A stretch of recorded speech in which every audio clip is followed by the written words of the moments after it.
Shushumna. Koti Koti Pranam to the lotus feet of Parama Gurus and Ammagaru. నేను అపర్ణ, మావారు కృష్ణ కిషోర్. మేము UAE అబుదాబీలో ఉంటున్నాము. నేను చిన్నప్పటి నుంచి బాల్ వికాస్ స్టూడెంట్ని.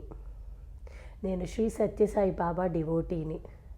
చిన్నప్పటి నుంచి దేవుడు ప్రతి భక్తి స్పిరిచువల్లో చాలా డీప్గా అమ్మా నాన్న నేర్పించిన ప్రకారంగా జరుగుతూ వస్తున్నది.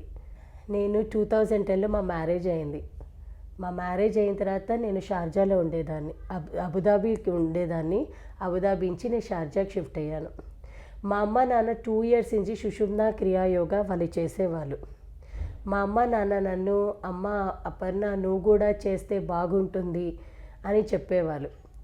నేను మా అమ్మ నాన్నకి చెప్పేదాన్ని, మాకు ఇక్కడ ఎర్లీ మార్నింగ్ 2:15 అవుతుంది, నేను ఎలా చేసేది ఆ టైంకి, ఎర్లీ మార్నింగ్ కదా అని అనేదాన్ని. బట్ నేను అబుదాబీకి షిఫ్ట్ అయిన తర్వాత ఇన్ జనవరి 1st of 2020లో నాకు ఒక వాలంటీర్ సడన్గా ఒక కాల్ చేశారు. నాకు వాలంటీర్ కాల్ చేసి మీరు సుషుమ్నా క్రియా యోగా మెడిటేషన్ మీరు మొదలు పెట్టండి అని నాకు చెప్పారు. నేను తనకి ఎలా చేసేది అంటే ఎర్లీ మార్నింగ్ మాకు 2:15 టైం కదా, అంటే అమ్మగారు 4 o'clockకి ఇండియన్ టైం స్టార్ట్ అవుతే మాకు ఇక్కడ 2:15. సో నేను తనకి ఎలా చేసేది అని అడిగాను. నేను చేయగలుగుతానా అని అడిగాను తనని.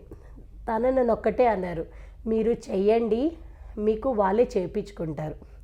మీరు ఒక భావంతో నేను చేస్తాను అని అనుకోండి, వాళ్ళే చేయించుకుంటారు అన్నారు. అని తనతో 10 minutes మాట్లాడడం జరిగింది.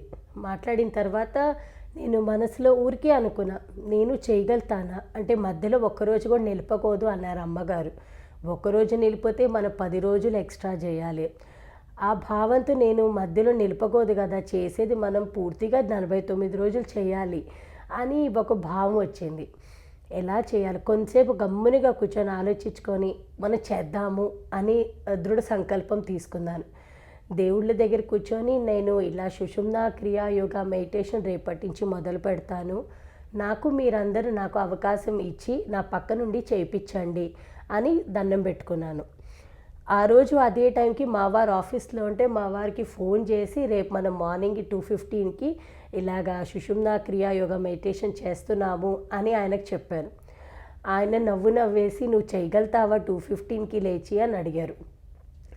అని నేను నవ్వేసి లేదు మనం చేద్దాము, నాకు తెలుసు మనం చేస్తాము అని ఆయనకు చెప్పాను.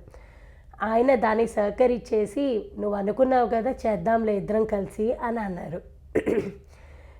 ఆ రోజు నైటు పడుకునే ముందర నేను మనస్ఫూర్తిగా అమ్మగారికి, పూజశ్రీ దివ్య బాబాజీ గారికి, భోగనాథ్ సిద్ధర్ గారికి మనస్ఫూర్తిగా దండం పెట్టుకొని రేపటి నుంచి ఈ సుషుమ్నా క్రియా యోగా మెడిటేషన్ నేను మా వారు చేయాలనుకుంటున్నాము, మీరే వచ్చి మమ్మల్ని 2:15 2:30కి లేపండి అని అనుకున్నాను.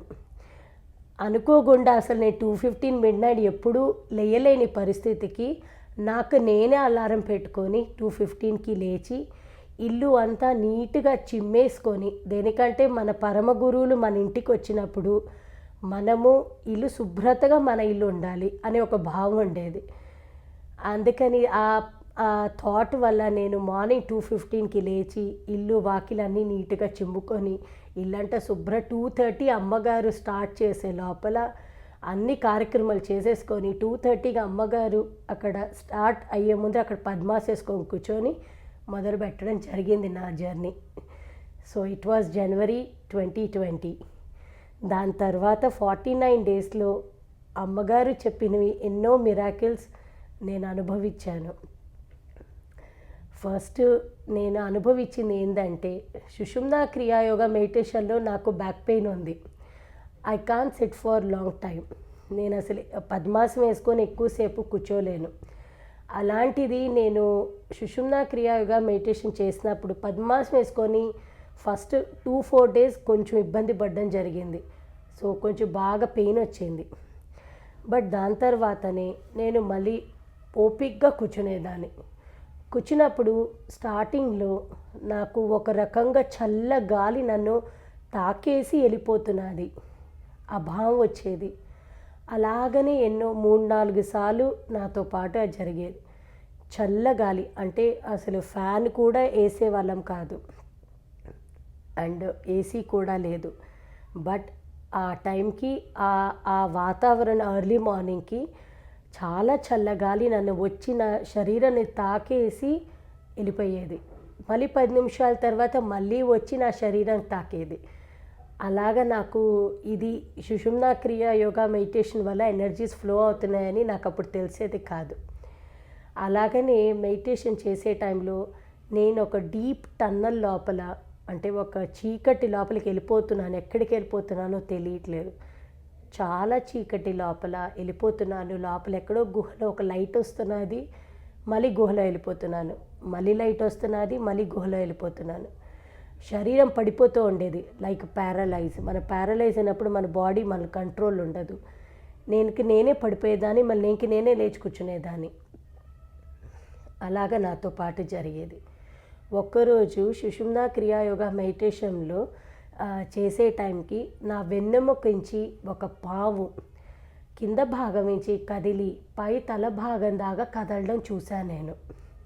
తల భాగం నుంచి చేతి భాగం దాకా వచ్చి, మళ్ళీ చేయి భాగం నుంచి మళ్ళీ తల భాగం దాకా వచ్చి, మళ్ళీ బ్యాక్ వెన్నెముక దాకా వెళ్ళిపోవడం నేను ఆ టైంకి అది అనుభవించాను నేను. అప్పుడు నేను ఇలాగ ఒక వాలంటీర్కి కాల్ చేయడం జరిగింది. అంటే ఏంది ఇలాగా, అంటే ఇలాగా కదిలింది ఏంది అని అంటే, ఇది మీకు సుషుమ్నా నాడి యాక్టివేట్ అవుతున్నది, ఇది చాలా మంచి అనుభవము అని చెప్పారు. అప్పుడు నేను అమ్మగారికి దండం పెట్టుకున్నాను. అమ్మ, ఇలాగా అనుభవాలు ఇచ్చిన దానికి మీకు ఎన్నో కోటి ధన్యవాదాలు. మీరు పక్క నుండి నాతో ఈ యాగం మీరు చేయించుకోవాలి అని అనుకున్నాను నేను. అలాగని కొంచెం రోజుల తర్వాత నాకు సడన్గా కోవిడ్-19 రావడం జరిగింది. కోవిడ్-19 సెకండ్ ఫేజ్లో చాలా సీవియర్గా ఉన్నింది. అప్పుడు యూఐలో కూడా చాలా సీవియర్గా వచ్చింది. కరెక్ట్గా నా పుట్టినరోజు ముందర నాకు అనుకోకుండా హై ఫీవర్ వచ్చింది. నేను షివరింగ్ అవుతూ ఉన్నాను. నేను అప్పుడు దివ్య గారికి కాల్ చేసి చెప్పడం జరిగింది. దివ్య గారు అన్నారు నన్ను, అమ్మ నువ్వు భయపడవాక, ఏమీ కాదు, నేను గురూస్ నేను కాపాడుతారు అని చెప్పారు. అలాగా ఆ సిచ్యువేషన్లో మైండ్ అవుట్ ఆఫ్ కంట్రోల్ అయిపోయింది. చాలా భయం వచ్చేసింది. అంటే మన కోవిడ్-19లో ఎంతో మందిని మన ముందర ఉండి వెళ్ళిపోవడం చూశాను నేను అని నేను అప్పుడు అమ్మగారికి, పరమ గురువులకి మనస్ఫూర్తిగా వేడుకున్నాను. ఆ రోజు ఈవినింగు నాకు తెలియకుండానే నెక్స్ట్ డేకి నా ఫీవర్ అంతా తగ్గిపోయింది. నాకు శరీరంలో జ్వరమే లేదు. నేను నార్మల్గా, నాకు కొంచెం కఫ్ ఉన్నింది అంతే, నాకు ఏమీ కూడా లేదు. నెక్స్ట్ డేకి నేను సుషుమ్నా క్రియా యోగాకి మెడిటేషన్ చేసేదానికి యథారకంగా అదే టైంకి లేచి కూర్చొని చేసుకుందామని కూర్చుంటే, ఆ రోజు 2:30 గంటకి నేను అమ్మగారు అక్కడ సుషుమ్నా క్రియా యోగా మెడిటేషన్ మొదలుపెట్టినప్పుడు 10 నిమిషాలు ఎంతో మంచి సువాసన నాకు వచ్చింది. ఆ సువాసన ఎంత మంచి సువాసన అంటే అది పీల్చుకుంటే కూడా అది తగ్గదు, అంత మంచి సువాసన వచ్చింది నాకు. 10 నిమిషాలు నా పక్కనే ఉన్నారు, ఎవరో నా పక్కనే ఉన్నారు అని నాకు తెలుస్తున్నది. అంత మంచి సువాసన నేను దాన్ని ఫీల్ అయ్యాను ఆ రోజు. 10 నిమిషాల తర్వాత దాన్ని ఇచ్చిన దాకా అక్కడి నుంచి వాళ్ళు వెళ్ళిపోతున్నారు అని కూడా నాకు తెలుస్తున్నది. అమ్మగారు కళ్ళు తెరవకూడదు అన్నారు, అందుకని నేను కళ్ళు తెరవలేదు. నెక్స్ట్ డే అదే సువాసన కోసం ఎప్పుడెప్పుడు రాత్రి అవుతుంది, ఎప్పుడెప్పుడు పొద్దున్న లేస్తాను, ఎప్పుడెప్పుడు ఈ మెడిటేషన్ కూర్చుంటాను, ఎప్పుడెప్పుడు ఈ సువాసన ఎప్పుడెప్పుడు నా దగ్గరికి వస్తుంది, ఎప్పుడెప్పుడు మళ్ళీ పీల్చుకుంటానా అని ఈగర్లీ వెయిటింగ్ నేను. అర్ధరాత్రి 2:15కి యథారకంగా మెడిటేషన్ కోసం కూర్చున్నప్పుడు గురువులు మళ్ళీ నిజంగానే 5 నిమిషాల కోసము మళ్ళీ ఆ సువాసన నా పక్కనే తెచ్చి, గురువులు నడుచుకుంటూ నా పక్కన వచ్చి 5 నిమిషాలు నాకు ఆ బ్లెస్సింగ్స్ పక్కనే ఉండి నువ్వు దిగులు పడవాక, ఈ ఈ మహమ్మారి నేనేం చేయలేదు మేము ఉండేదాకా అని ఆ భావన వాళ్ళు నాకు పక్కన ఉండి నాకు చూపించారు. దానికి నేను పరమకోటి గురువులందరికీ పాద నమస్కారాలు. ఒకరోజు సుషుమ్నా క్రియా యోగా మెడిటేషన్ ఎర్లీ మార్నింగ్ చేసినప్పుడు గజ్జల శబ్దం 2:15కి, గజ్జల శబ్దం 2:30కి ఇంట్లో ఎవరొస్తారు అని కళ్ళు మూసుకొని మెడిటేషన్ చేస్తూ ఉంటే ఈ టైంకి ఎవరొస్తారు 2:30కి అని అనుకున్నాను నేను. బట్ గురువులు ఏ రూపంలో ఏమి మనకి ఇస్తారో అది మనము ఎప్పుడు ఊహించుకోలేము. అలాగనే ఇంకొక రోజు మన మెడిటేషన్లో కూర్చున్నప్పుడు ఆటోమేటిక్గా అగరబత్తీలు వాసన రావడం మొదలుపెట్టారు. నేను అనుకున్నా నేనే మర్చిపోయేసి అగరబత్తీలు వెలిగించొచ్చానా ఏందా అని నేను అనుకున్నా. బట్ 2:15 గంటలకి ఎర్లీ మార్నింగు అందరూ నిద్రపోతూ ఉంటారే, నేనేమో అగరబత్తీలు వెలిగించలేదు కదా అని నేను అనుకున్నా. బట్ అది ఎంత మంచి స్మెల్ అంటే, ఏదో మనం 4 అగరబత్తీలు వెలిగిస్తే అంత మంచి వాసన. అసలు జీవితంలో ఎన్ని వాసాలు ఎప్పుడూ రావండి. సుషుమ్నా క్రియా యోగా మెడిటేషన్ వచ్చిన తర్వాత మా జీవితాలు చాలా మారిపోయినాయి.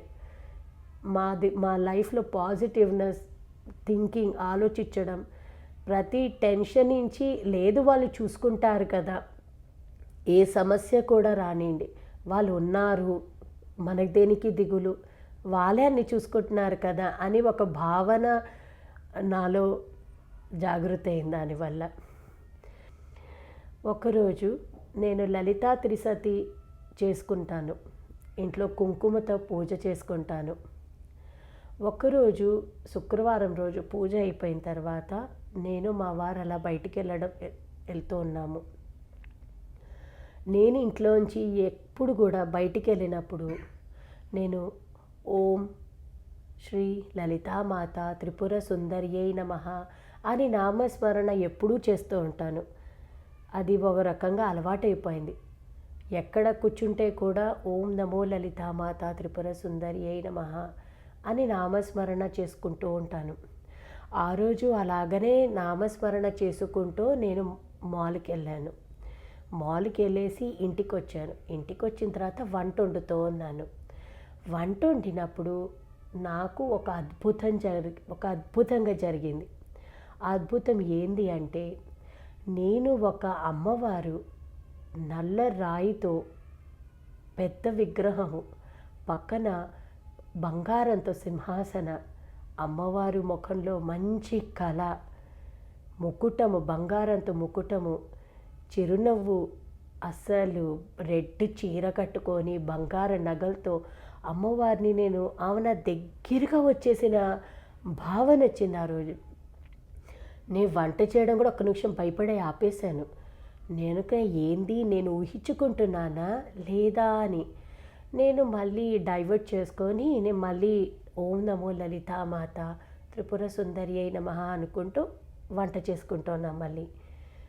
మళ్ళీ అమ్మవారు నా దగ్గరగా, మన ఎంత దగ్గర అంటే అంత దగ్గరికి వచ్చినప్పుడు నేను అమ్మవారే కదా, నేనేం భయపడుతున్నాను, ఆమె జగజ్జనని కదా, అమ్మవారితో ఏంది మనం భయపడ్డాము అని అనుకొని అమ్మవారిని దగ్గరగా చూస్తే అమ్మవారు కూడా మనలాగే ఉంటారే అని అనుకున్నా నేను. అమ్మవారు కళ్ళు తెరవడము, ఆ అమ్మవారు కల్లో ఉండే మన బ్లాక్ బాల్స్, ఆ బాల్స్ నేను కళ్ళారా చూసి ఎంత ఆనందం పడిపోయానంటే అసలు ఆనందకి నాకు అర్థమే లేదు. ఆ రోజు అమ్మవారు నన్ను చూసి ఒక మంచి చిరునవ్వు నవ్వేశారు. ఆ రోజు అసలు నేను అనుకున్న అమ్మవారు ఏంది ఇలా కనిపించడం ఏంది, నేనేంది అంత భక్తురాలనేం కాదే, మన తెలియకుండా ఎన్నో తప్పులు చేస్తామే, అమ్మవారు నాకేంది ఇలాగా దర్శనమిస్తున్నారు అని నేను అనుకున్నాను. ఆ రోజు అలాగ జరిగిపోయింది. కొంతసేపు తర్వాత నేను మా బాబుకి భోజనం వండిస్తున్నాను. మా బాబు కలిపి పెడుతూ ఉంటే ఒక్క క్షణం కోసము మా బాబు స్థలంలో మా బాబు లేడు. నేను అమ్మగారికి నోట్లో కలిపి ముద్దలు పెడుతున్నాను. నేను ఒక్కసారి ముద్ద పెట్టినప్పుడేమో అమ్మవారు కనిపిస్తున్నారు, ఇంకో ముద్ద పెట్టినప్పుడు అమ్మగారు కనిపిస్తున్నారు. నాకు ఏంటిది అని నాకు ఆలోచనలో పడిపోయాను ఆ రోజంతా. అంటే దాని తర్వాత నేను ఒక వాలంటీర్‌ని అడిగాను. ఏంటి అసలు? ఇది నిజమేనా? లేతే నేను కలలు కంటున్నానా? అని అడిగాను. నాకా దివ్య గారు నాకు చెప్పారు. "నేను అమ్మగారిని అడిగి చెప్తానమ్మా నిన్ను" అని చెప్పారు నాకు. నేను అలాగే అన్నాను. అమ్మగారు ఏమి చెప్తారులా అని ఈగర్‌లీ వెయిటింగ్ నేను.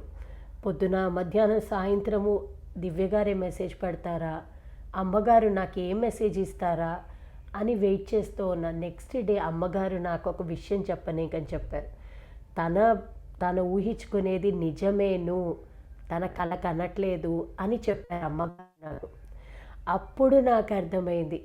ఈ సుషుమ్నా క్రియా, యోగా, మెడిటేషన్ చేసిన వల్ల మనము అమ్మవారిని కూడా దేవతలతో సహా మనం అందరినీ దర్శనం చేసుకోవచ్చు. మన మనసులో ఉండే ఏ దేవుడు ఉన్నారో ఆ రూపంలో వాళ్ళని మనము సాక్షాత్తంగా దర్శనం చేసుకోవచ్చు అని నాకు అప్పుడు అర్థమైంది.